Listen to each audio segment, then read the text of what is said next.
Students returned to Stoneman Douglas High School in Florida today, 2 weeks after the massacre that took the lives of 17.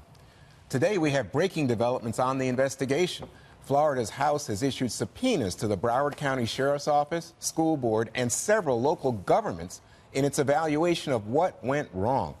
Will Sheriff Israel release the surveillance video showing the police response to the mass shooting? A lot of controversy over that response.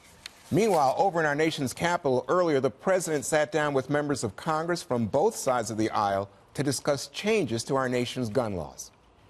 We're going to come up with some ideas. Hopefully we can put those ideas in a very bipartisan bill.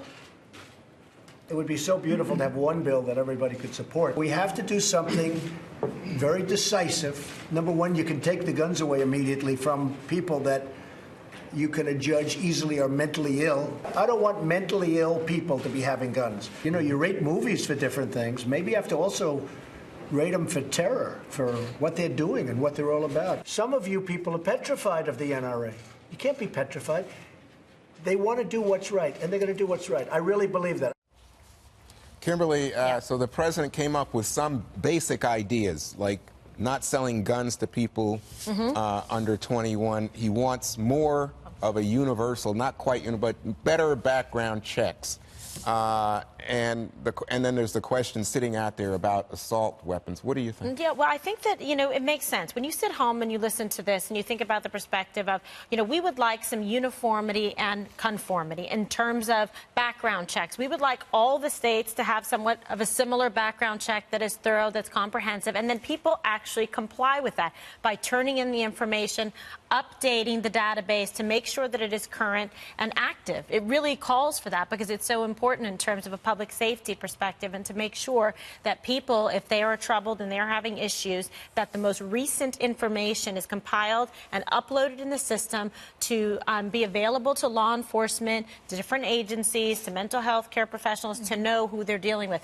I want that too. Wouldn't you want that? You want that kind of consistency across the board, so that if you go into Alabama, it's not different than, say, if you go into California, while at the same time respecting the constitutional rights and the Second Amendment and people's right to bear arms, and part of that includes going through these checks. And Jesse, the president said today he still likes the idea of arming teachers, and then he says to the meeting, but I understand a lot of you don't like that idea, and we just recently had a report of a teacher with a gun having a little incident.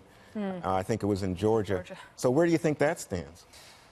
That's a tough one. I think there's a lot of disagreement on that issue, and it depends where you are in the country. And people in Manhattan think that's wild. And then you go out to anywhere else and they think, oh, yeah, that's normal. A lot of states already do it. There was a key moment, I thought, today where the president was kind of mocking Senator Toomey from Pennsylvania about being beholden to the NRA, and they asked him about raising the age limit. And Toomey had a really great response, and he said, well, Mr. President, there's a lot of 18, 19, and 20-year-old men and women in my state of Pennsylvania that want to use an AR for fun, for target, for hunting. Why should we deny those law-abiding people their constitutional Second Amendment rights? And the president kind of sat back and he said, all right, well, he looked at Manchin and he said, yeah, you guys really have to get together on that, because that's going to be a critical issue. But that, on the Broward County thing, we're looking at information now from sources that said that the people that showed up, the police officers, were told not to go in unless they had body cameras, and none of them had body cameras. The EMTs that showed up were told not to go in. One of the EMTs told Fox News, everything I was trained on mass casualty events says they did the wrong thing. Training since Columbine has been first responders, police go in immediately with paramedics. So they had this de-escalation policy at the Broward County Sheriff's Department, and they had this other program called the Promise Program, where they don't arrest students for criminal activity. And then you get the point where he appoints his friends to that position. And he was also involved in the Fort Lauderdale shooting at the airport, which went horribly wrong. And he was castigated for that. Radio transmissions went down in the Fort Lauderdale shooting as well. Radio transmissions suspiciously went down in this shooting, too.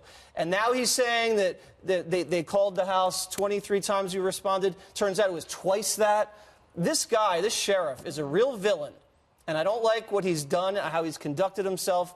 And it looks like the Florida legislature is going to take some action against this guy. So there's a lot of stories in there, Jesse, but we got to move on. But I just wanted to say to you, Dana, Dick's Sporting Goods has now come out and said they will not sell assault weapons. They're not going to sell any gun, handgun, assault rifle, any gun to someone who's under 21, and they're not going to sell high-capacity magazines. So I mean, it could be that this is a good PR move for them, but it's also, you are making a decision about selling a product. Maybe their sales weren't very good. Maybe this won't hurt them that bad on the bottom line. Maybe it will actually increase sales if people decide that might be a good place to go. And if you don't mind, I just want to comment on these sessions that the president is having. There's something very special about them. Especially if you think about, do you remember that open session that President Obama had on Obamacare early on, and Paul Ryan was there, and the president took a real shot at Paul Ryan. And he took a shot at McCain, too. McCain in that same event. And I just remember that was 2009, maybe early 2010, and it set bipartisan relations way back. And it doesn't get back on track until there's some moments where there's some crises on the budget where they have to get together. Right. In these settings, the president is calling members of the Senate by their first name, not disrespectfully, but in a way that is actually quite friendly. He's forcing people to come to the table, and it is not without risk to have open cameras there where anybody could come out and say anything. And I find that the members actually feel confident enough to say something in front of the president, in front of the cameras, that is not showboating. And I'm not exactly sure what's going to happen. If they continue to have these open forums and nothing results from them, then I think they'll get a little bit old. Right. But right now, it's very special. I like the Christine, I'll build on what you, congeniality of it. I'll build on what you said.